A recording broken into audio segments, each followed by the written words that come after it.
I'd like to call the meeting to order. Please rise and join me in the Pledge of Allegiance. Allegiance to the flag of the United States of America and to the republic for which it stands, one nation, under God, indivisible, with liberty and justice for all. All right, thanks and welcome everyone to our next meeting. We're making some good progress, and today we're going to have a review of what we've done to date and discuss some recommendations, and I'm so happy to report that we have an interim report that Janice and Seth are going to share with us and talk us through. Yes, well, thank you all for coming, and we're back at it again. So we wanted to have an interim report ready so that we can review the steps we've taken, the maps we've gone through, and just make sure that we're all on the same page as we move forward onto the next step. Do we have Gary and Bill? Do we know before we start? Yeah. Bill was going to be A little 15 bit minutes late. Okay. There was some latecomers. But Kevin, is anyone able to get onto Zoom? What was that? Has anyone made it onto Zoom? Specifically Gary from LIPA or Bill Oberker from NYSERDA. They're the two and George, our committee member. George Mutu. That's what we're on Zoom right now. Okay. Okay, we're just waiting. We don't have to wait for them, but None of them, right? No. Okay, well, we'll just dive right in then. So as you recall, we started on April 22nd, and our purpose was to review the current code as it stood. So behind your agenda, sorry, Please. behind your agenda is like the beginnings of a draft interim report, and we just sort of laid it out as background as page 1. So that's just to what we're doing in the first place, and then so we're really starting on page 2.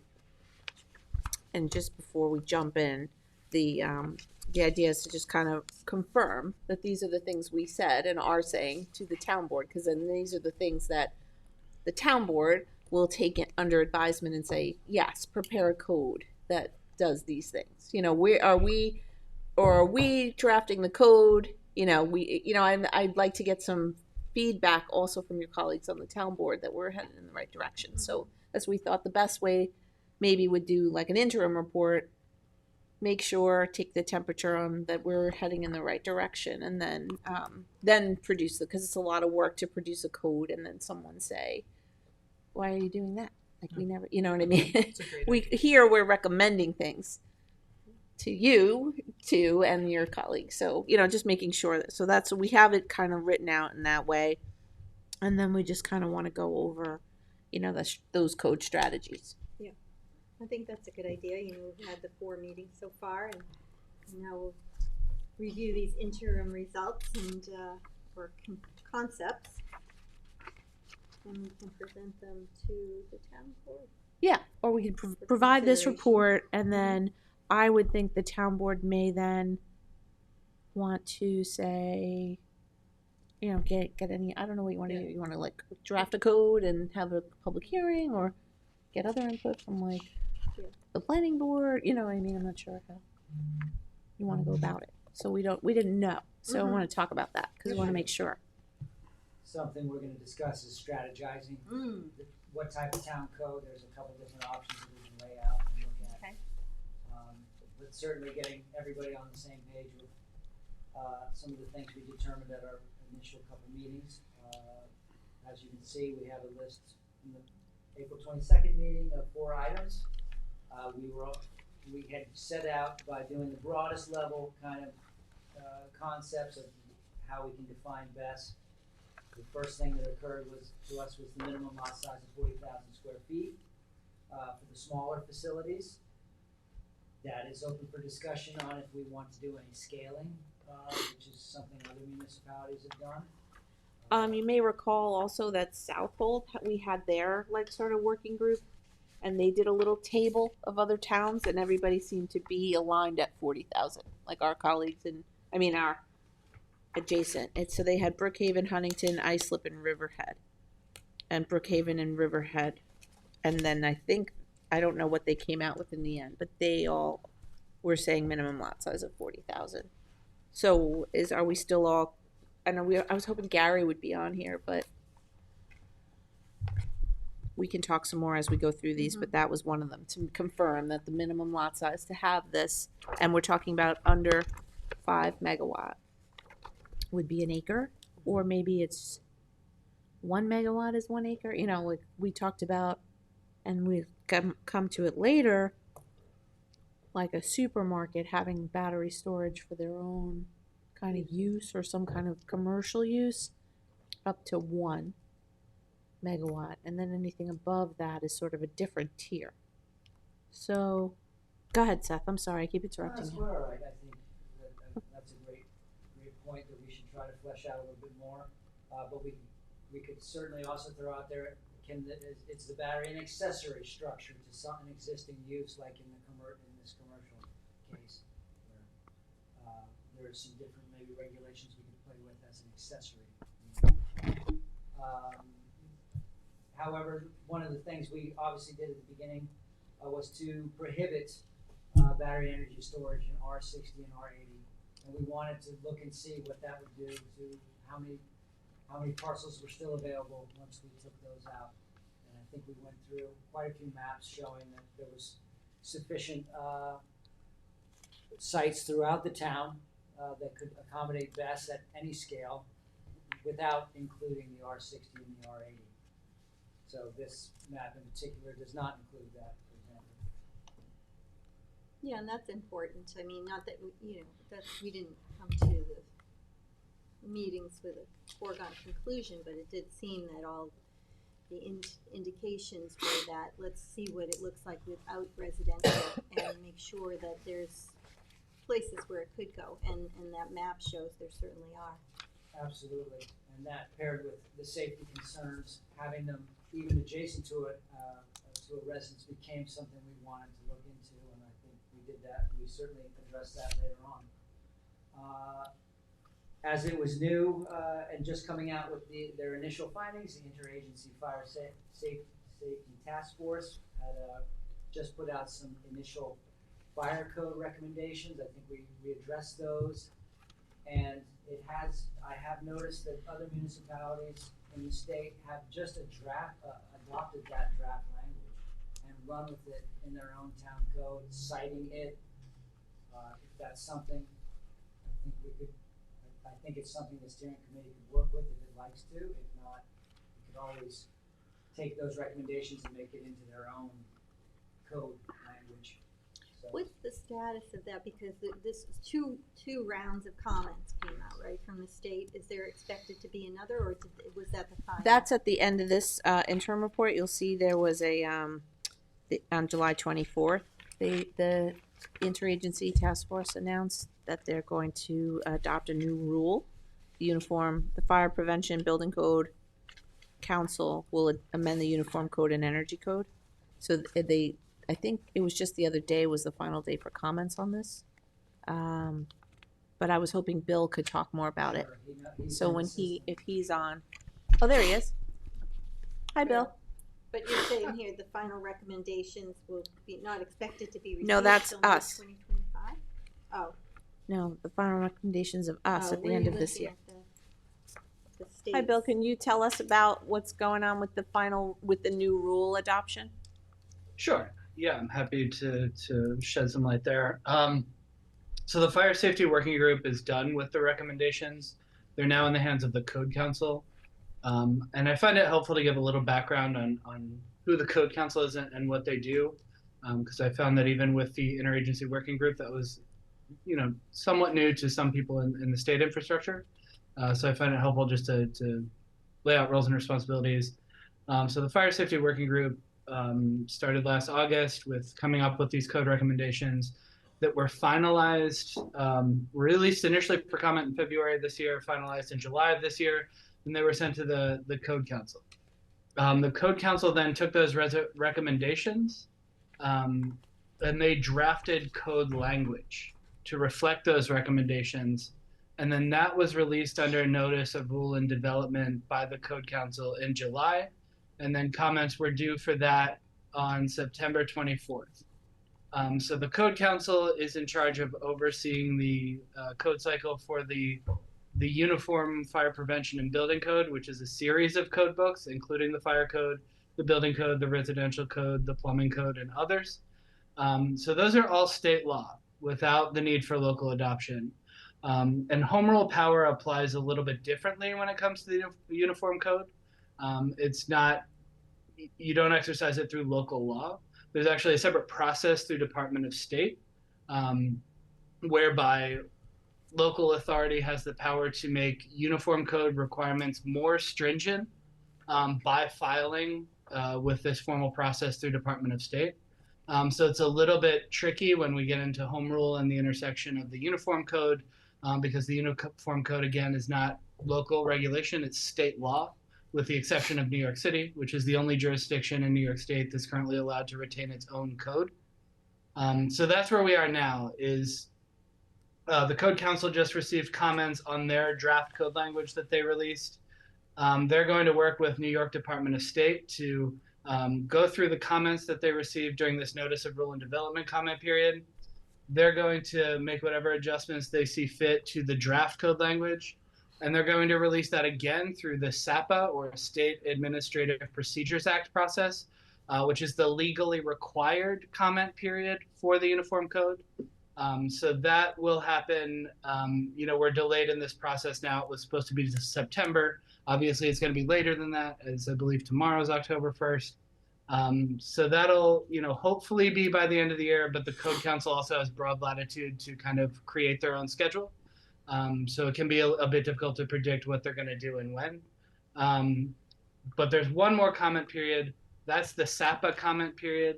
The reason that folks release the same thing several times for comment period is because by the time we get to the legally obligated comment period, which is the SAPA process, we want to have things in as good a shape as possible. So we're not kind of scrambling at the last moment to meet legal deadlines that we have through the SAPA process, which I believe have strict timelines attached to them as well. So that's where we are now. We're between Notice of Rule and Development and then the next release, which is the SAPA process. After we go through the SAPA process, the Code Council will then be able to incorporate those comments and then finalize and implement the next iteration of the Uniform Code, which includes the next iteration of the Fire Code, which will include language to address the Fire Safety Working Group recommendations. So, can I ask, can you tell us a little bit about those fire safety recommendations, like in a broad brush without getting too bogged down, or is it too much? Sure. I can give a high-level overview. So New York's current regulations were released in May 2020. They were based on the draft 2021 International Fire Code. So the international codes are the basis for New York's codes. They are larger standards that apply predominantly in North America. And then what the Code Council does is they take the international codes and then they tailor those codes to meet New York specific requirements, right? We have higher population density in some areas than most states, but we also have to balance that with low population density areas when we're looking at a state law. So that's what they do. They work off the model codes. Our current code is based on the 2021 draft code, but it was released in 2020, so before that was finalized. What the working group did was take the updated NFPA standard, National Fire Protection Association standard, which is 855. Folks throw that number around a lot. That's the NFPA standard for energy storage installations. That was updated in 2023, and then the International Fire Code was updated in 2024. And because Department of State was in the working group, we had a draft version of that International Fire Code. So what the working group did was looked at the existing standards that were from 2021 but adopted in New York in 2020. And then we did a side-by-side comparison with the 2023 855 and the 2024 update to the IFC, and then also the New York City rule, which is RCNY 608-01. And we looked for things that we could pull from the updated national standards and from New York City to base recommendations for New York State code to the Code Council. So that's what we did. All of the things that were recommended were very much in line with where the national standards and where the codes were going anyway. There were a few New York specific things just because New York City has been the leader in lithium ion battery fire safety since it became a discipline. New York City Fire Department is the reason we have that UL 9548 test. It was the FDNY working with Underwriters Laboratory to create such a test. So there's a lot of history of that discipline here in New York, and that's also reflected. So we have a few things that went above and beyond the national standards, like video surveillance. No one had really thought of that yet, making that a code requirement. But in at least one of the fires that we had in the summer of 2023, there was video surveillance anyway.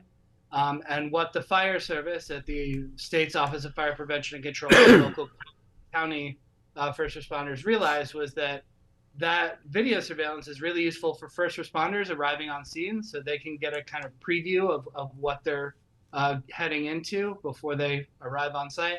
And then also for post-incident analysis. That video can tell us a lot about what happened when we're looking for the root cause of the fire to identify, what happened and how do we stop that from happening again.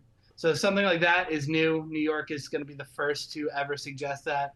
And then there's this other bucket of things that came out of New York City.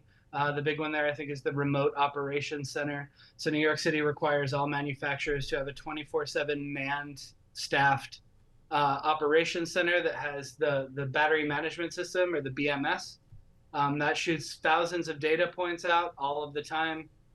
New York City requires that companies have that remote operations center complete with someone monitoring the information coming out of that system.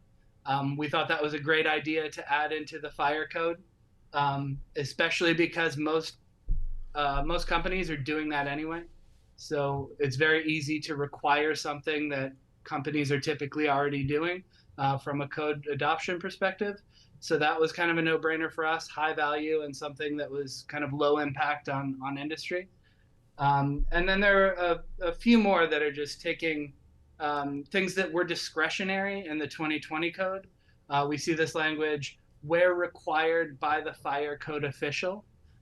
What we found through the working group analysis was that the fire code officials were not requiring these things, but they really should have been, because there is some really great, a great example is fire code officials were given the authority to have the industry pay for a peer review to review the project designs for code compliance and safety. We found that almost no one was requiring that. And we thought with how much we've heard from people about how confused they are by this technology, how much of a threat they view it to be, it was quite bewildering to us that no one exercised this discretionary authority to have a second qualified set of eyes review the project before they signed off on it. So what we did was say, okay, in the next iteration of the fire code, we're not going to make that discretionary anymore. We don't care if you require it or not. The developer shall have a third party review it and provide a report to the AHJ. So there are a few other things where it used to be where required by the fire code official, and now we're removing that language and saying, thou shalt do this for every installation every single time. And that's really the bulk of it, right? There are one or two things that are brand new to New York, quite a few things taken from New York City and adopted to the state code, and then a few things that were just discretionary powers currently that were made mandatory instead of leaving that discretionary element into it, so that we have consistency across the board. And then in addition, so that's the codes work. Folks are probably aware that the Public Service Commission improved a new roadmap to get to 6 gigawatts of energy storage in June of this year. There were also some fire safety concerns built into the Public Service Commission order. So NYSERDA, through the incentive program now, has to do additional fire safety screening for any project that gets an incentive. NYSERDA is also working with the Department of Public Service to make sure that those those additional things apply to utility projects that don't get an incentive as well. So we're looking to close that gap so that NYSERDA's kind of enhanced fire safety review applies to every project in the state where it's warranted. We don't necessarily need to look at every power wall in every basement, but these larger systems that are feeding the grid primarily, NYSERDA has its own set, in addition to what the Code Council is doing, and how state regulations are improving. NYSERDA is coming into sweep behind that with enhanced fire safety processes on the state side through the incentive program and through the Public Service Commission. So there's really a multi-pronged approach just to make sure that while we can't eliminate fire hazards in their entirety, I think the Fire Safety Working Group discovered that we could be doing a whole lot better at making sure that our nation-leading requirements are being adhered to every single time.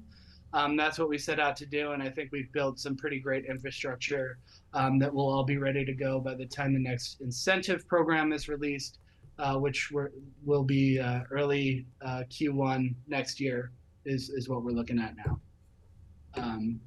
So that was a lot. I'm going to stop there. Thank and there you. are questions. Questions? Anyone? I know I have a question or two. You go ahead, Seth. Yeah, Bill, what percentage of the BESS facilities are going through the incentive program? I assume that's the retail energy program that NYSERDA runs, and that's from 1 megawatt to 10. Is that correct? Or the fast track or smaller? I understand. Could you flesh out? I'm very interested in the oversight, the additional oversight that NYSERDA is going to be doing. Is this going to take care of a lot of the new BESS facilities that are planned? Sure. So the retail program for NYSERDA is 50 kilowatts to 5 megawatts. So that's in line with the New York Sun incentives. But energy storage is different because we have this separate bulk energy storage incentive, which applies to the much larger ones. NYSERDA is also going to have power to leverage the infrastructure that we build to kind of, it's coming in behind the AHJs, but it's also getting in front of them a little bit. We will be able to apply all that to these bulk projects as well, which are going to be done through competitive solicitations, a lot like the tier 1 rec renewables are now, the land-based renewables are now. So yes, NYSERDA will be able to do that. We'll be able to leverage our authority in all cases, again, except for systems below 50 kilowatts. It's going to be too much, and there's less of a need to go through and make sure that every power wall is installed the same way, because they're cookie cutter systems that don't have a lot of variation. So they're probably going to be installed pretty much the same way, regardless of what we do, because they have to be. So that's our focus, is the larger systems, predominantly systems that are feeding directly into the grid. What we are doing is kind of 3 very simple steps that are a catch-all. So we have our design review, our before section, to make sure that no one's planning a dangerous project or an unsafe project or a project that is not code compliant. And that's the peer review I was describing before. While the interagency working group suggested making that a code requirement, and it looks like the Code Council is going to do that, NYSERDA is going to pay for those. NYSERDA is already paying for peer reviews in New York City, which are required. We've already run a solicitation to bring on contractors who are all nation-leading experts. One of them is actually the contractor that does the peer reviews for New York City, which is, again, NYSERDA funded. And then there are 2 additional ones. So we're going to make sure that all project designs are peer-reviewed by folks for code compliance, for leading cutting-edge safety, and then also those kinds of odds and ends things where, a 9540A document, if folks have ever looked at that report, it's not always exactly intuitive to read. It is to these folks because that's what they spend all of their time doing. So we have that really good expertise that's being funded by NYSERDA to come in up front to make sure that no one's pitching us a dangerous project. And then we're revamping in NYSERDA our inspections program. So NYSERDA has its own internal inspections team with inspections contractors. We have been going out to all of the existing projects in the state per the governor's instructions in the July 28th, 2023 press release after the Chameau fire. Part of that directed NYSERDA to go re-inspect existing projects. We've taken those re-inspections as an opportunity to bring in experts to train our inspectors who inspected these the first time. So the folks from ESRG have been at every one of these things with our inspectors who have that very special, very niche fire safety first responder focus, because they're primarily folks that came out of FDNY and started this consultancy. I believe folks have probably worked with Nick Petrakis and Paul Rogers, or at the very least heard their names before. Those folks. And then we had fire protection engineers from another company called Labella, that's based in the Rochester area. They were also part of this inspection team. So we use these re-inspections as a way to train our inspections contractors at NYSERDA, and also as a way to completely audit our inspections process and figure out what we need to do better to make sure that nothing is slipping through the cracks in the way it had in the past for one of those projects, which did receive a NYSERDA inspection. So East Hampton did not, Warwick did not, but the Chameau did receive a NYSERDA inspection. So we're looking at strengthening the inspections and then making sure that NYSERDA is able to inspect projects regardless of whether or not they get a NYSERDA incentive. We're working, as I said, with DPS to make sure that that happens, to make sure that NYSERDA has access to those projects as well. So that's, step one is the design phase. We have peer reviews coming in that NYSERDA is paying for and NYSERDA qualified. Step two is inspections. So we're making sure that we have good project designs, and then we're making sure that those projects are actually built to those good project designs. And then step three is emergency response plans and local first responder trainings. That's going to be required through the incentive program. And that's, so step one, we've designed a safe project. Step two, we've built a safe project to the extent we can. After all that, if something does go wrong, we have step three. And that's, we have an emergency response plan that is geared toward first responders. Most emergency response plans, for folks who don't know, are geared toward facilities personnel. We did not want that. We wanted a document that said, you first responders have gotten the call that this thing is on fire, you're on your way there, what do you need to know? Where are your hazards? Can you use water? Where are deflagration panels going to vent off in the event of an explosion? All of those things we're putting into an emergency response plan. We're requiring that through the incentive. We're also requiring that developers offer training to local first responders on that emergency response plan. So we're not just sending a document to your inbox and maybe you'll look at it, maybe you'll remember it's there if there's a fire in 15 years or not. We're going one extra step and saying the developer has to come in and train the local first responders on that emergency response plan on an annual basis, as long as the fire department has the bandwidth to receive an annual training. We're leaving that up to the fire department. If they think it's not worth the effort and they only need a refresher every 2, 3, 5 years, that's up to them. But we are requiring the industry at least offer those trainings annually.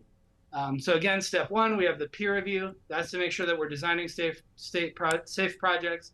Step two is the inspections. That's to make sure that the safe projects that were designed are the same as the projects that are actually being built. And then step three, if those two fail-safes don't work and we still have a fire anyway, we have new information, new protocols relating to what happens in the event of a fire. So those are the three things that are happening ahead of the code update. Those are the three things that the working group agreed were the most important things to address now, rather than wait until the next iteration of the uniform code. And again, just based on their nature of where they come in that process of that step one, step two, and that three, everyone on the working group more or less agreed that that was an efficient stopgap to tie us over till the code update, when we'll have a number of other protections that are nice to have, but they're probably not going to alter whether or not a system is built in a way that's risky, or B, whether or not anyone gets hurt in the event of another catastrophe. I guess I'll stop there again because I feel like that was a lot too. Thank you. Very thorough. Very thorough. That's quite a robust system. Anyone have questions on those things? After that inspection, not the peer inspection, but the state's inspection afterward, are there any more as the facility gets older? Yeah, so on top of the state NYSERDA's inspection, we're not, AHJs still have to inspect this project too. So it's not like that's one inspection and then everybody, this will be good for the next 25 years. So we have that AHJ inspection. And then one of the things that the working group recommended to the Code Council that was adopted is annual recurring inspections for this technology as well. So theoretically, there's going to be, a contractor is typically the one who fills this role. You'll have an electrical inspector doing a special inspection on an annual basis per the code requirement, similar to many, many other technologies. We're just adding energy storage to the list of technologies where those special inspections happen. So yes, there will be recurring inspections required by the code. In the meantime, between the code, we'll have the NYSERDA inspections and the AHJ inspection happening then. And then that might be something, if you are looking at immediate development and are not going to be able to wait until the code update, which is still scheduled for mid-2025, that might be one of those things worth building into your site plan review requirements. You can you could run it by your municipal attorney, of course, but that might be a great place to require those annual inspections in your site plan, just to make sure that folks are looking at the maintenance log, folks are making sure that the emergency response plan is up to date, folks are looking to make sure that the system is still working, that there's no interim damage, that the site is maintained. We do believe it's very important to do that on a regular basis instead of once and then let it sit there for 25 years or however long it is. So we did recommend that to the Code Council. That is one area where if there are projects coming in before mid-2025, local jurisdictions should discuss with their municipal attorneys the best way to build in a recurring inspection requirement. And is that for anything over 5 megawatts? Or is that like 100? Is that like a different tier for you guys? Or is it anything over 5 is subject to these inspections? The code provision is going to kick in at 600 kilowatt hours. Okay. So a system of that size is one of the ones that looks like maybe 3 or 4 refrigerators stacked next to each other. That's what you're not talking about shipping containers yet at that size. So that's where the code requirements are going to kick in. For the NYSERDA requirements, it's just going to be anything that comes through our program because we have a separate program for residential. There may be some discretion on NYSERDA's part where we might not treat a 50 kilowatt system the same as we treat a 5 megawatt system, but we will have the authority to do whatever we want to all projects in that range. And then again, the bulk solicitations, which are the 20, 50, 150 megawatt projects, that's also going through NYSERDA. So we're going to be able to leverage these requirements for those projects as well. Thank you. Did Gary ever get here? No. Okay. He's going to come, he did mention he might be in late. Hey, Bill, is there a requirement right now where you're talking about with the requirements for the inspections for the engineers and the electrical inspectors and everything else? Is that a requirement for them to notify local jurisdiction when they go into it? Or when they're getting ready to do the inspection, or is that something that needs to be established? The local jurisdiction would be contracting with the inspectors. It would just, come out of the permitting fees, or whether that's operating permit or whether that's just kind of an upfront cost for annual trainings over the years. That's going to be at local discretion, up to each jurisdiction to figure out. But that's largely going to be up to the AHJ, how much the AHJ wants to be involved. If you trust your contractors who are doing the special inspections, it's our understanding that it's very, very rare in the state of New York for AHJs to personally do special inspections. It's almost always done by contractors. So that's the system that we're kind of envisioning will be dominant here as well. But those contractors are going to be AHJ contractors and not industry contractors. So again, those costs appropriately recouped through either operating permit fees or the permitting fees up front to cover the cost of that over the lifetime of the project. And it's ultimately going to be up to the AHJ who's coming in to do that inspection and whether or not the AHJ needs to be there during those inspections or whether the developer needs to be there during those inspections. That's going to come down to local authority and local decisions. Okay, I think I should have clarified a little bit in regards to the annual inspection and for NYSERDA's inspections. You had indicated that you guys are going out and re-inspecting projects, and I think what the chief was asking about is, is there any coordination with the local jurisdictions on some of these re-inspects to maybe involve the local jurisdiction in that re-inspection? Sure. So NYSERDA is coming out once. The re-inspections are pretty much done. I think they are finished at this point, actually. I think we just did the last one last week. So that's behind us. The NYSERDA inspections, we're still figuring that out.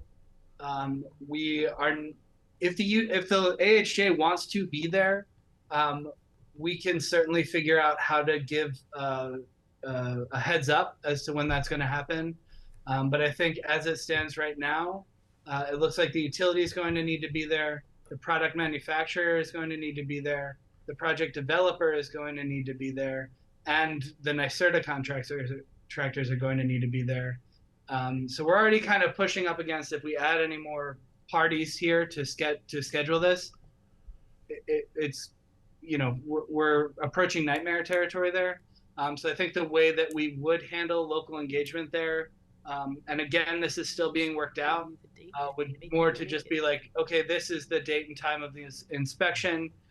If folks want to be there, that's great.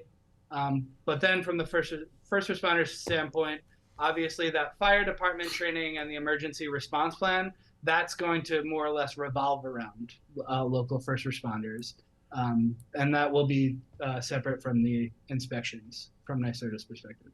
So Janice, in addition to having a building permit, these are also going to need annual operating permits? That probably down would. or, We could. I mean, Probably the will, fire yes. inspection, from They're gonna be required to. Like no, a sorry. rental, like a rental They're permit. going to be but you'd required to have renew it every the year. fire safety inspections through the fire marshal's office, without a doubt, every year. I know New York State Code right now has a criteria for when certain businesses can be inspected. We do it annually.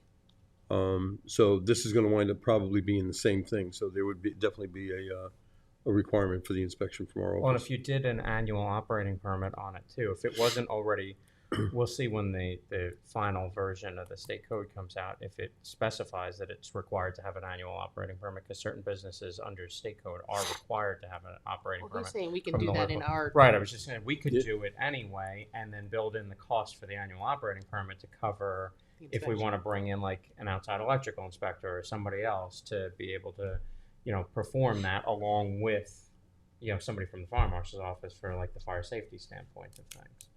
So it would make sense Yeah. that even if it wasn't in the state code, that it's something that we would probably want to make a local requirement.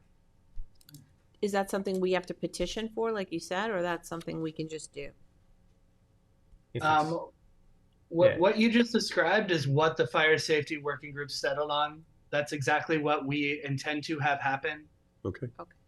Good. The so way I hopefully understand it'll be what is- appears in the code. Right. And until that's finalized, none of us can know that. And the code council is separate from the fire safety working group. So there is a chance that they'll have different discussions and not land in the same place.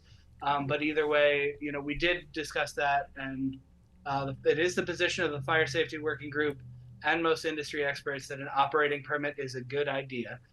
We intend to require that through code. You should also be able to require that locally. If it didn't make it into the final version of the Uniform Fire and Building Code of the state, Janice, then we would have to do it as a local law, and I can't see why it wouldn't be accepted by the state under a local law. Okay, that's good. Yeah. Great, thank you.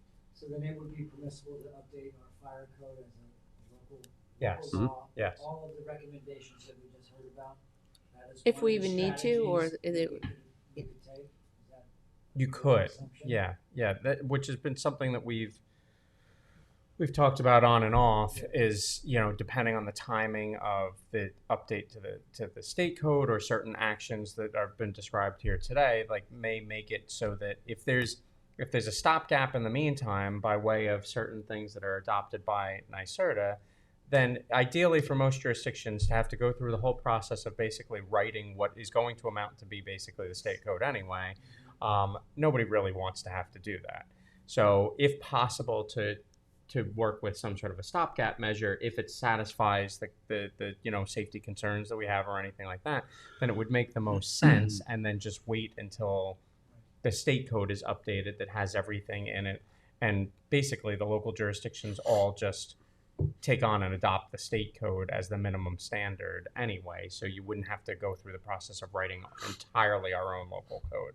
If we have any, if for example it left out the part about operating permits in the final draft of the final version of the state code when it came out, then if we wanted to just pass a local law to update and add a little tiny subsection to require that, then it would make sense as opposed to drafting our own whole code.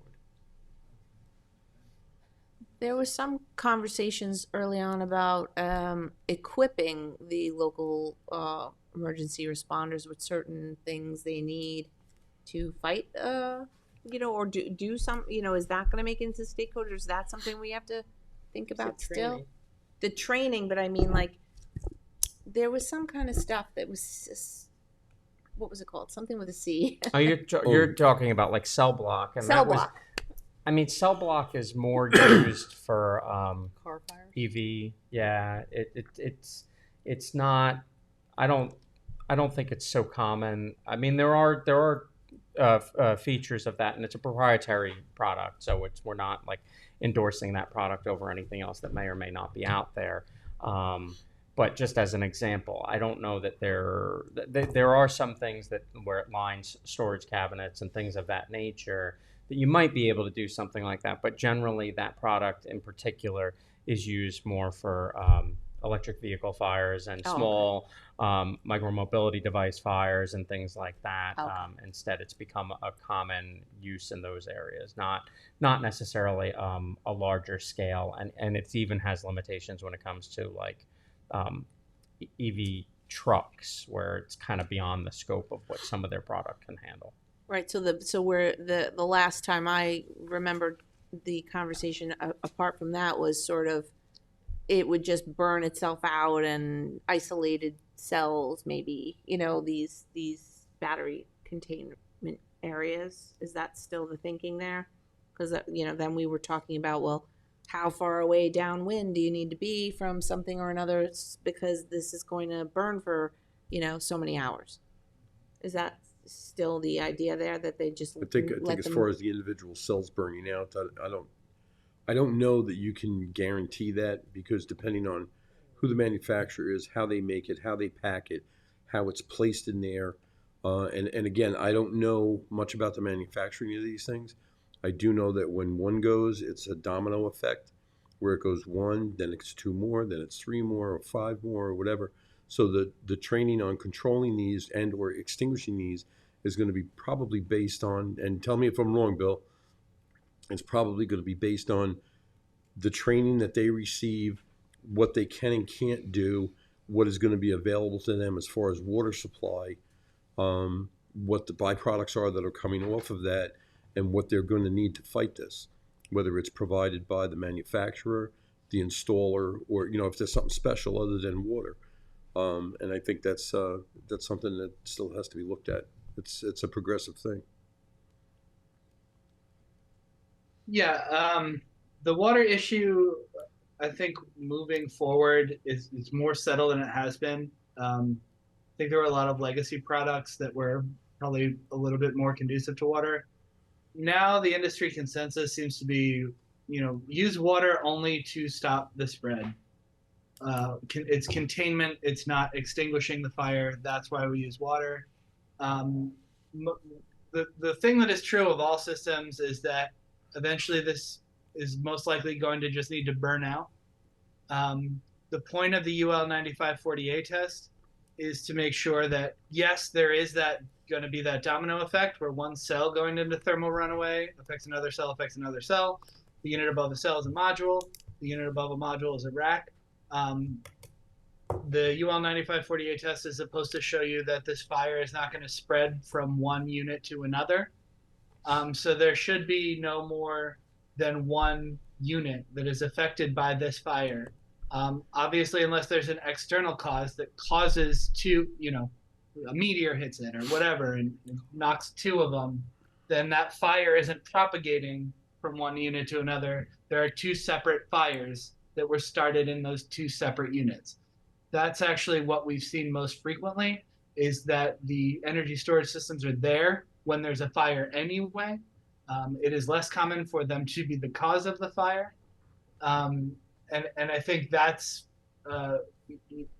probably something that's worth thinking about when we're thinking through these regulations.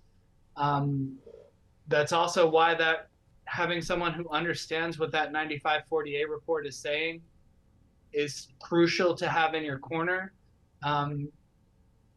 Because, frankly, probably not supposed to say this, but it's a small enough group, and we've worked together enough. Frankly, there was in some of the 9540A reports that I've seen in New York and in other places, it was very clear that whoever approved that project did not understand what the results of that report were communicating. And that's part of why NYSERDA decided, we're not going to take away any local authority. We're not going to step on anyone's toes. We're just going to add redundant safety measures to make sure that doesn't happen again. But ultimately, you're looking at the 9540A report to determine how far that fire is going to spread. For suppression, water from first responders should only be used to contain the fire, to make sure that it doesn't spread outside of the affected area of the battery. All systems are going to have different types of fire suppression. Static is a common one, but they will all have something in there. The Tesla ones have a little sparker that just sparks every so often. So if any flammable gases start to accumulate, they're just like zapped up really quickly. So preventing a big fire by starting lots and lots of little fires that are just going to peter out. That's how Tesla has moved toward doing it, which is a very effective way to do it. So there's all different types. It's going to be product specific. Water should only be used to make sure that the fire is not spreading. In terms of additional equipment to fight these fires, we spent a lot of time in the working group talking about that. 2 local AHJs, 2 OFPC, 2 industry experts, 2 manufacturers. Nobody to this day, I hear all the time, we need equipment to fight this fire. Nobody to this day has been able to tell me what specifically that equipment is. It's this kind of nebulous other that we need, but we can't tell you what it is to buy it. So if there is anything that you folks identify, please let me know, because that comes up all of the time. And based on everyone I've talked to, there's just nothing there, because we're relying on the internal fire suppression to control it, the 9540A test to make sure that even in the worst conditions, it's still not going to exceed, X level of risk. And then we're relying on this thing is eventually going to need to burn out. It just needs to exhaust the fuel that's in it to burn the fire. And that's really the only reliable end point of these fires. I think that's another area where, depending on what the code says once it's finally done, where locally, if we wanted to engineer in more safety measures, if you said protecting exposures and things like that, that you wanted to see a slightly greater separation between units, or whatever the appropriate word is, rack systems, whatever the case is. If you said, this is in a container, but we don't want any container closer than, if the code says it's, has to be at least 6 feet away, you might say, well, we want it to be, 10 feet away. Obviously, there's probably some sort of a sweet spot in the engineering of the system in terms of, proximity to just kind of line up all the wiring and everything like that.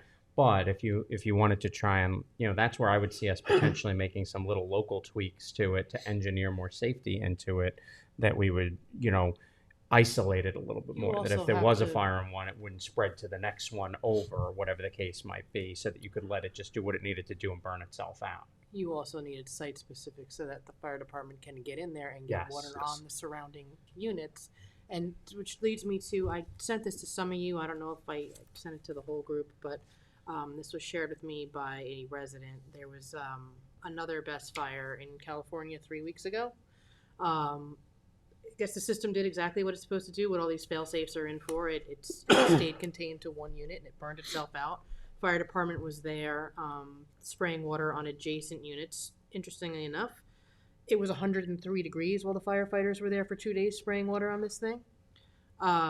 They ended up evacuating, and it's located in a industrial area, but they ended up evacuating 500 businesses and 1,500 customer homes. The police department had to go door to door to do mandatory evacuations. They evacuated 3 schools, or several schools actually, not just 3, within 3 miles of the facility. So this just gets me to, you know, this is all, you know, the information on, you know, making sure it just stays contained in a unit and, you know, it burns itself out is great, but you know, this was a huge area. It was like I said, schools within 3 miles, and they were evacuated at 3:15 on Thursday. The evacuation orders weren't lifted until noon on Saturday. How big was the facility, do you know? It was a 30 megawatt system, I believe. But so it's just, that gets us into our point of, you know, this is in California in a big area. And I mean, when you look at that map and you look at how small of an area we are, and you think about evacuations of that magnitude, I mean, it's, you know, were they erring on the side of absolute caution? Absolutely. But I feel like, you know, gee, I'm sure you would want to do the same thing, you know, because it is what it is, but it's still like all these fires that we're seeing are just what they are. They're like the you know, thermal runaway that's contained to one unit. It doesn't spread. I mean, we haven't, to my knowledge, seen anywhere there is an external force that has tried to blow up multiple of these things. So, I mean, I just, again, I like that they're going in the direction of all these fail safes and fire codes, but they're doing that because these things potentially, like, I go back to the initial meeting we had where you're citing a fire hazard. And do you want that near a school or a large facility or a SYS, or, you know what I mean? Like, I personally wouldn't feel comfortable putting one of these near those locations. At very minimum, if FDNY recommends an evacuation of 300 feet, at least 300 feet, then why would we allow one to be built within 300 feet? We could get rid of that whole evacuation if there wasn't any allowed. If BNY doesn't have an evacuation figure, I haven't heard anyone say that you need to evacuate 300 feet. What OFPC has said is that 300 feet is the maximum distance that you would need to do air quality testing to be sure, not to evacuate people. In fact, you know, Paul Rogers and I have talked quite a bit about this, and we did talk about the 3 mile evacuation. Of course, that was an extreme abundance of caution. You know, I would urge folks to talk to ESRG. They are on a NYSERDA contract that allows them to speak with jurisdictions on our behalf. So if you're interested in talking to them, we can certainly set that up. We can invite them to our next meeting if they're willing to come. I mean, all I can say is, having been a school board member, if my school was near one of these things or downwind of one of these fires, I would err on the side of caution and I would send all the kids home. Right. I would evacuate that school. So, but we were talking to Gary from LIPA, and they were saying, you know, they would 5 megawatt is fine by them too. Like, who said we have to do these big? I know you're doing incentives, but what if we said, well, like, we don't really want anything bigger than a certain size? People just wouldn't be able to avail themselves to the PSC incentives or your incentives. As the regulatory framework stands right now, there's nothing stopping you from do that. And if you decide to do that, I don't think anyone has any recourse over that. Right. I think the only option to get around that would be to, if a developer wanted to challenge the law in court, and it would be up to an adjudicatory law judge to decide whether or not, you know, there's any issue there. But from NYSERDA's perspective, it's less a matter of what we want or what we think should happen. It's more a matter of, you know, we don't really have any standing to make it so that you do or don't do anything. Right. So yeah, the world's your oyster, and I'm just saying that based on, you know, the folks who are working on this stuff all the time, It's increasingly becoming apparent that there's probably almost never a need to evacuate. I think Paul would probably say never a need to evacuate, but I won't put words in his mouth. But that issue is coming up, and what we see is a lot of people are doing very extreme things out of an abundance of caution, which then influences other people to do extreme things out of an abundance of caution, which then validates those extreme things done out of an abundance of caution. Meanwhile, we're sitting on tomes of test data that says that you don't really need to do any of that. But that test data is all proprietary, so it doesn't really get out to be a very effective counter argument. Right. So I see what you're saying. There's nothing anybody can do if you want to ban 5 megawatts and up, 20 megawatts and up. Obviously, I would suggest that you don't do that, or at least don't do that before sitting down with Paul and those folks who have worked on this stuff for as long as it's been a discipline to work on, and talking it through with them. But ultimately, it's obviously your call, and you should do what you believe is in the best interest of your community. That's all what we're here to do, I think, as good public servants. Right. It So at doesn't 1 seem as though megawatt, we could say that, the smoke that's being discharged is not harmful. I don't know how that's being represented. well, that's why we went over those maps and said these LI areas are in excess of 300 feet from any residential. Yeah, but Bill's saying you wouldn't even need to have any kind of an evacuation buffer because, with the smoke. No, coming he out was of saying the 300 feet facility. is an air quality testing, just- not evacuation. I always go back to, listen, first responders were told that ground zero was safe. Right. It was a safe area, and they're all dying. I mean, we have a sole source aquifer, and we all thought Scotchgard was the greatest thing on earth. And it's just things that are safe today may not be safe tomorrow. I mean, look at the levels of PFAS that have gone from, now we're hitting into like a, it has to be non-detect to be safe, where we were at 70 parts per trillion. Mhm. So everything, changes, and I just, it's a chemical, and any chemical in my mind, treat. Needs a test. But of I'm time saying, to be- my point is just 1 megawatt supports about 833 residential customers. So you don't necessarily need this huge thing because that's a lot of people just with 1 megawatt, right? So maybe we don't have to scale up to the level that is going to cause this toxic plume in any regard. It's more about just how much you really need, maybe we just, that's kind of where we've been leading to on our, We did talk about that in July, and Seth, is that map what you're calling map 3? Yes, It's in that yes, first exactly. section. And, So- and that's all Take it- that's all air. That's all air that we're talking about with a lot of these things too. But I think just it's important to remember, which we also discussed at a couple of meetings. The site of on-site water capture and stuff in terms of runoff, which matters more if you're actually suppressing the fire too, because you're going to get more runoff from inside. It's probably a little less important if all you're doing is protecting exposures and cooling down the other units from the outside. But still, I think it would be important. And I think that's a place where we're going to need a local code probably, because the state code doesn't think about our sole source aquifer. On a lot of things. It's just it's designed to be broadly applicable throughout the entire state of New York. Where we have a unique drinking water situation, I think would warrant a local code to require maybe some sort of on-site water capture or whatever the case might be in a Exactly. situation where there's suppression.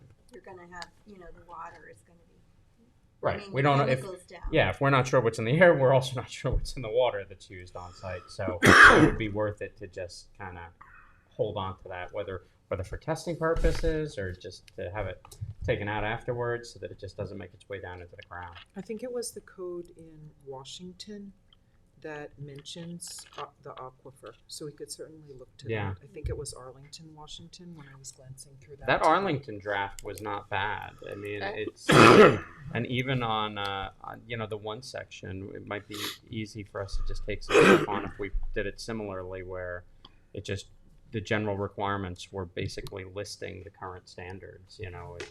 That might be easy to do an update to our code and take some of that on without drafting a whole code language.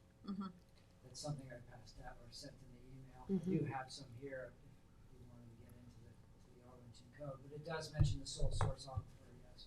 Does anybody have, Retention ponds something that we should probably make a requirement. And I was going to piggyback on your thoughts on the separation distances for the cabinets. I'm just curious, Bill, with the size of the containers, I should say, with the energy capacity going up for each new iteration of container from I guess originally they were kind of 2 megawatt, now they're leaning towards 5 megawatts, is my understanding. They're getting more energy density in each container. Are you also considering the separation distances as the capacity increases in each of these containers? Yeah. So just before we get into that, I popped a link in the chat because it came up. Escondido did air quality and water runoff testing at that fire that was brought up earlier. They published the results. They were pretty much exactly in line with the New York testing for our fires, that found no levels that exceed OSHA and the other standards bodies that have levels. So consistently across the board, what we're finding is that the smoke is no more toxic than any other structure fire, and that water runoff is, not at levels that are, deemed harmful right now. And it is a great point to think that that changes. And the PFAS is a great example of that, where now we're at zero. Now we understand that zero PFAS is the only acceptable level. Unfortunately, it's too late because there's no corner of the world that doesn't have PFAS. And in order to find a blood sample that was free of it, they had to use blood samples taken by the Army in the Korean War. They had to go back to blood that was pre-PFAS to find a human sample without PFAS in it. So it's everywhere. For the energy density issue and more capacity going into cabinets, as it relates to separation distances, that's the way that we deal with that in the industry and the code is the 9540A report. The whole point of the UL 9540A report is to say, regardless of how much capacity is in that unit, is in that cabinet, the 9540A results that we need to see to let you cite the system is that you have to demonstrate that that fire did not propagate from one unit to another, whether there's 1 billion megawatts in that one unit or whether there's 50 kilowatts in that one unit.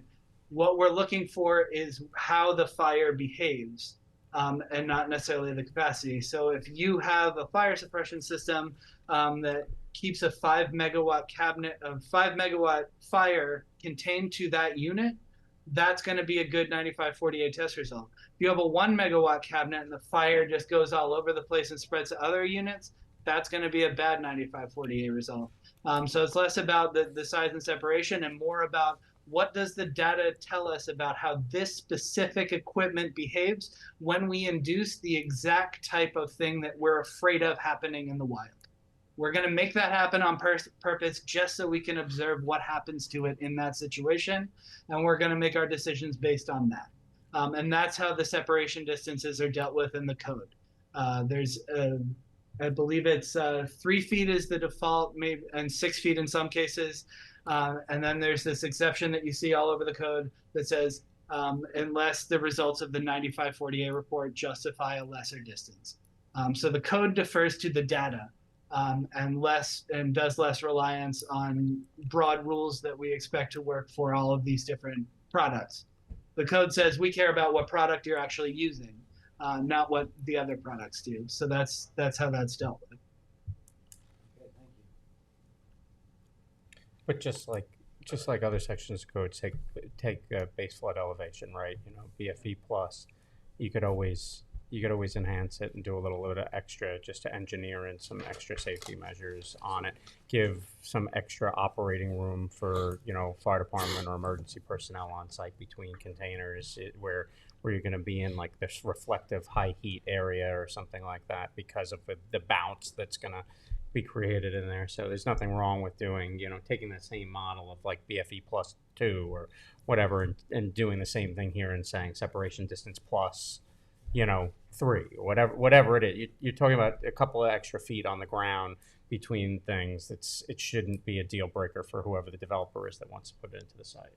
No, it seems if you're gonna let it burn, you're losing that one container to begin with. Right. That thing's, it's over. Right, and So who- what you'd be, the worry would be, does it go to the next Right. container in the chain and then Yep. on and on and on. And listen, BFE Plus has gotten people elevated, points and rating systems that are out there.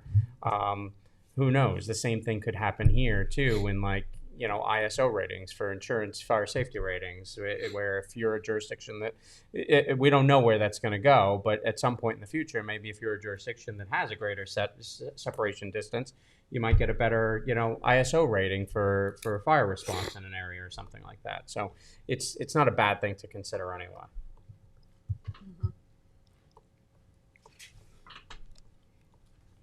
Seth, when we were discussing the 300-foot, Yes. not,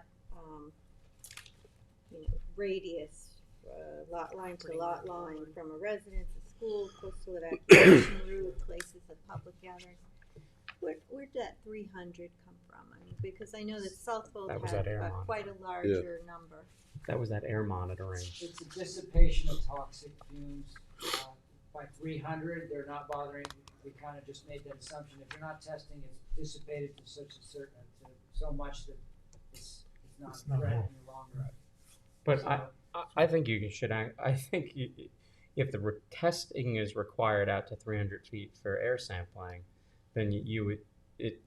Bill, you're shaking your head. No, OFPC doesn't require testing out to 300. Not required. They're saying that that's the Recommend. maximum distance that you would need to go. Okay. So they're saying that's the cap.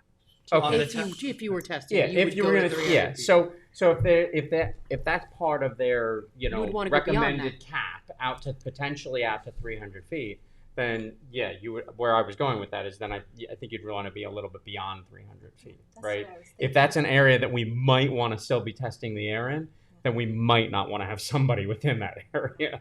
So whether that's 400 feet, whether that's 301 feet, I don't know, but I would want to go outside of the potential air monitoring zone, But we should come up with a number then that we're gonna propose in our, to and the how we're town measuring board. it as well. Did I thought we did South say Holden were like 300. 500 or? Well, we analyzed all the maps based on the 300 to make sure we still had viable parcels. Remember, if you say 1,000, now you're gonna knock No, but out. we weren't you know. saying maybe four. Well, and you 350 I mean, you're or arbitrarily. 400. We picked a number based on something that someone said that's the max. Yeah, but So they if were you just pick- saying 300 might not be adequate. That's Right. what you're saying, Ryan? Yeah, that's. But the working group came up with didn't they do testing to determine that after 300 there was no residual anything, or that's not true?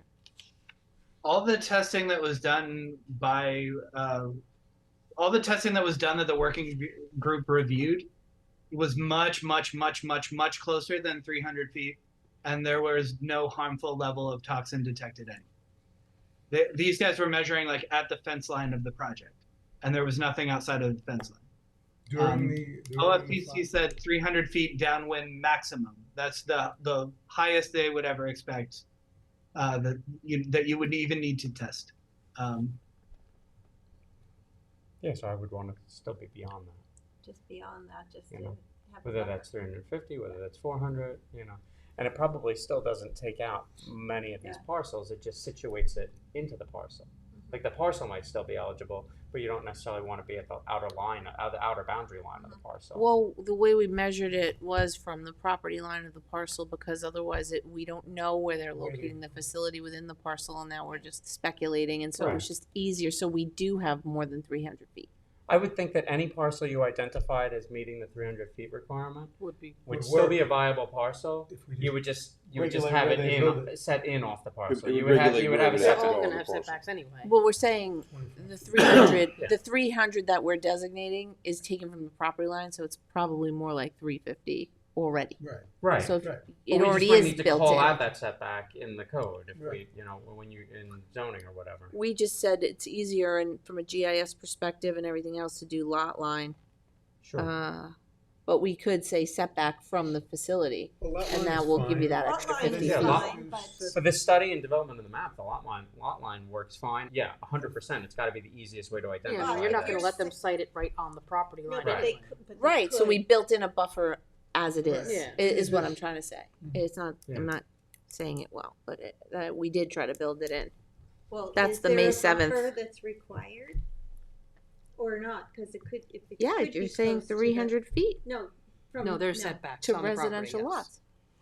No, I mean. Well, They're setbacks from the site, Building, from the, code. you're not setting it on the lot line, it would be. Yeah, Oh, how it do you know follows the what LI that 40 means? setbacks, the normal, regular, for whatever use you put on an LI 40. So what's the smallest setback in any of these areas that are listed?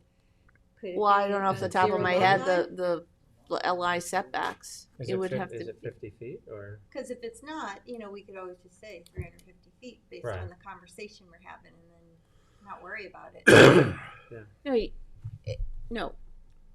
We It would could. be following the setbacks of the district, and then this 300 feet conversation is a distance Property line. to residential properties, not just like you could have one LI 40 next to another, and you're not saying this has to be 300 feet from this. You're saying it has to be 300 feet from any residentially occupied property, Mhm. right? Okay, I just want to make sure we're saying the same thing. Yeah, so is when you add, everybody so when, comfortable? yeah, because when you add that, whatever the standard setbacks are in LI 40, plus the setbacks in the residential, right? Because most houses aren't right Not up to the on lot right. line, right? No, So but you've in got commercial 10, 15 properties, feet there, they can right. be. But then you add that LI setback too, whatever that is, you're probably hitting 350 feet anyway. So you're beyond that 300 scope. This is for anything above 5 megawatts that we're talking about, or we're only, what are we We're just talking about? talking about the 300-foot radius, the 300-foot buffer that. Right, but say you're a supermarket that This has is a at or 1 above megawatt. 5 megawatts. Okay.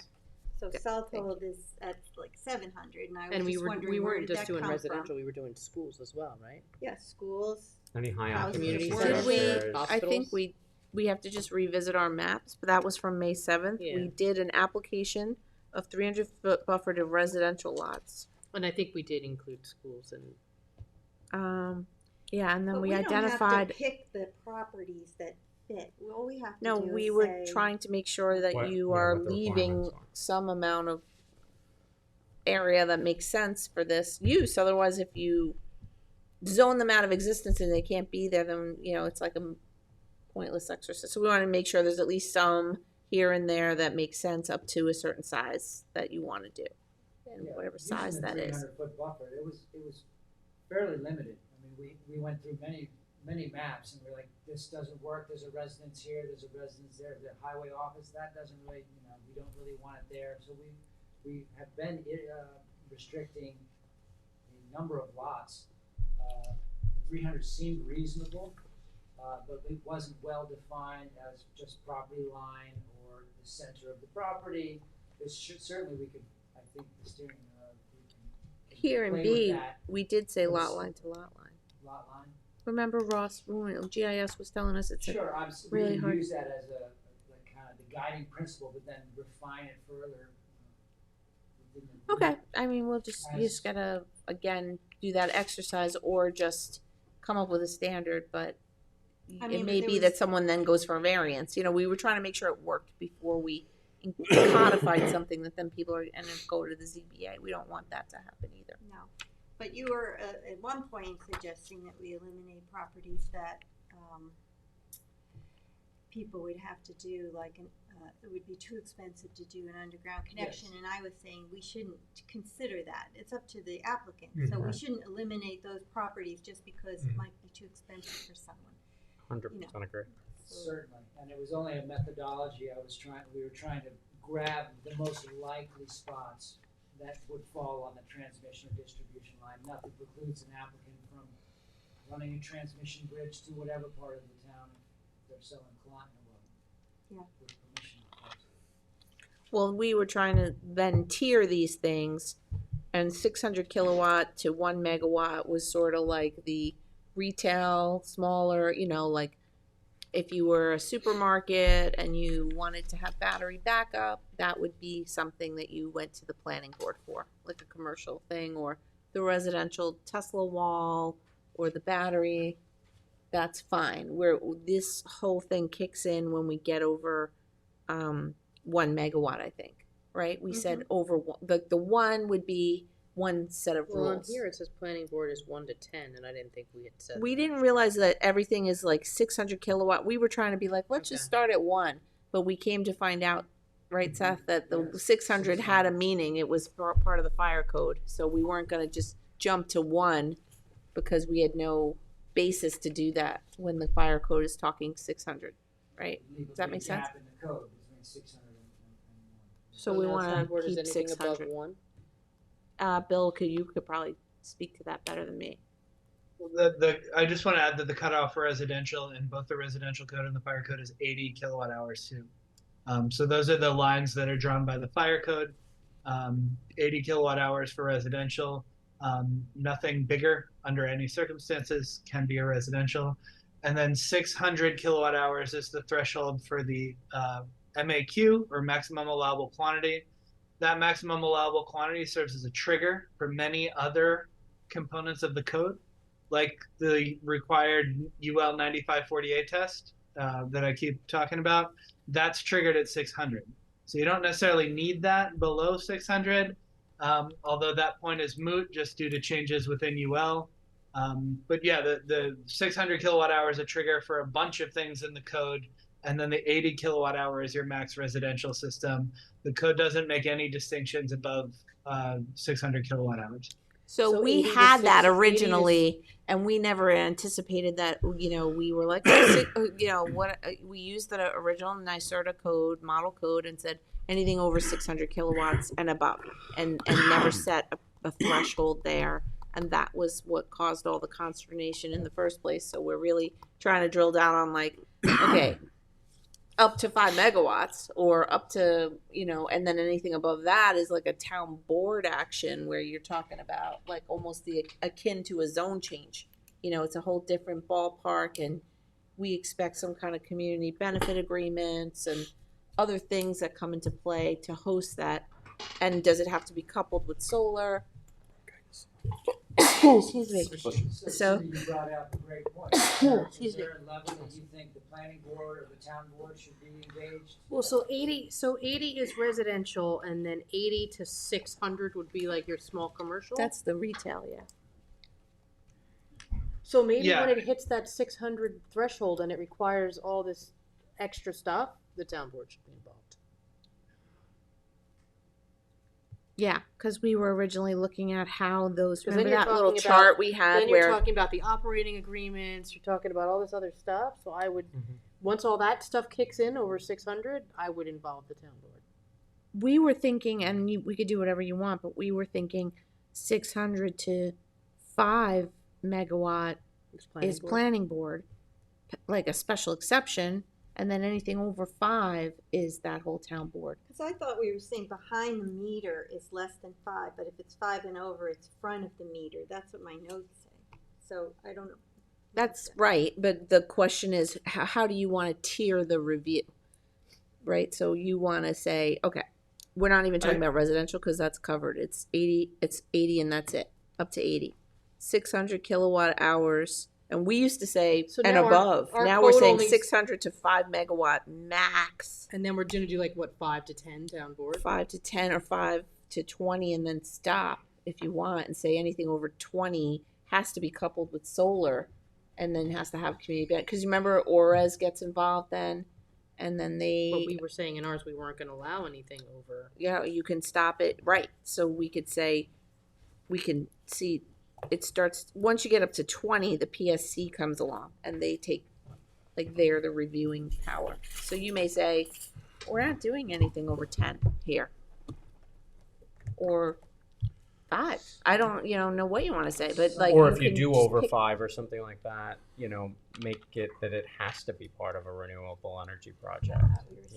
Like We know. incentivize that so that it increases the efficiency, but the percentage of the renewable project where, like onshore wind is currently rated at what, like 17.5% efficient or something like that, because it's not you don't know that you can count on it every single day. But when you pair that with like a storage system, you increase the percentage, which then enhances, where it falls within the But, like- stacked buying process for Right. energy within. But like that just area. using it as an example, like the North Sea landfill project is under 5.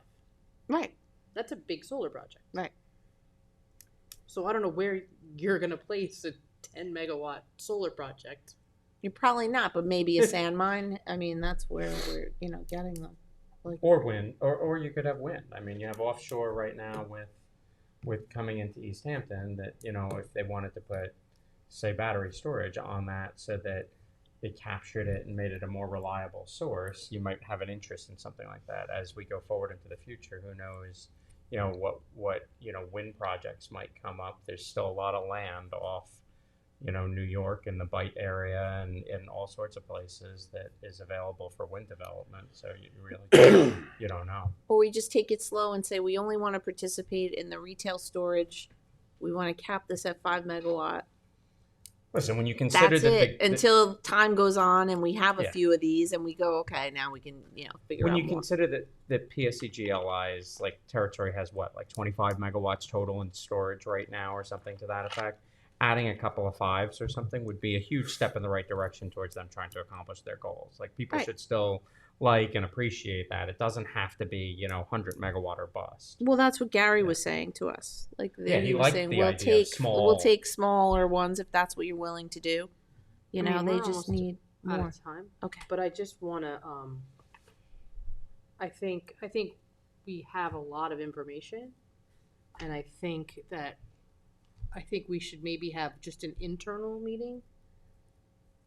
Our next Mhm. meeting doesn't even have to be. It can be during the workday, whenever we can all have time. Not like this, but just Just Okay. us just to go over all of the information that we have and kind of try to drill down on where we're headed, where we're going, and what everybody's feelings are here. great. Yeah.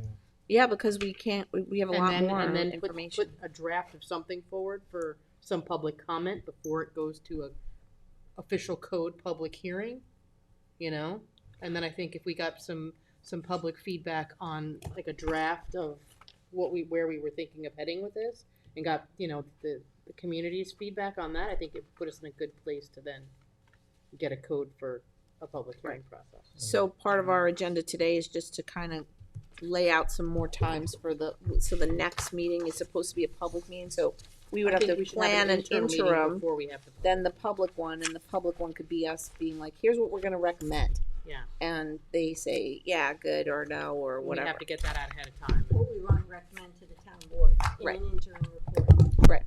Like, this is our draft of everything we've been talking about. That's what this document is. And we haven't exactly landed on a lot of things were just what we did and looked at in this report. And then now we're talking to Bill, we've talked to Gary a We've had bunch, some industry we've input. talked to industry, Phil, other industry people have submitted things in writing to us. I mean, I just because I feel like we're in a good place to take that next step, because I think if we keep doing, we're just kind of we're still Right. getting more info, but I think we've Now we gotten have the to info that we synthesize need. all Yeah. the information. Yeah. and Okay, come up with a so we plan. need a off-camera synthesis meeting and then come back to the public meeting. It's nice because the next one's a public one.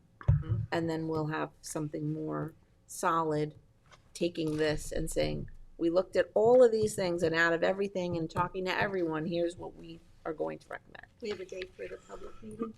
We're trying to set that. So that's what, right?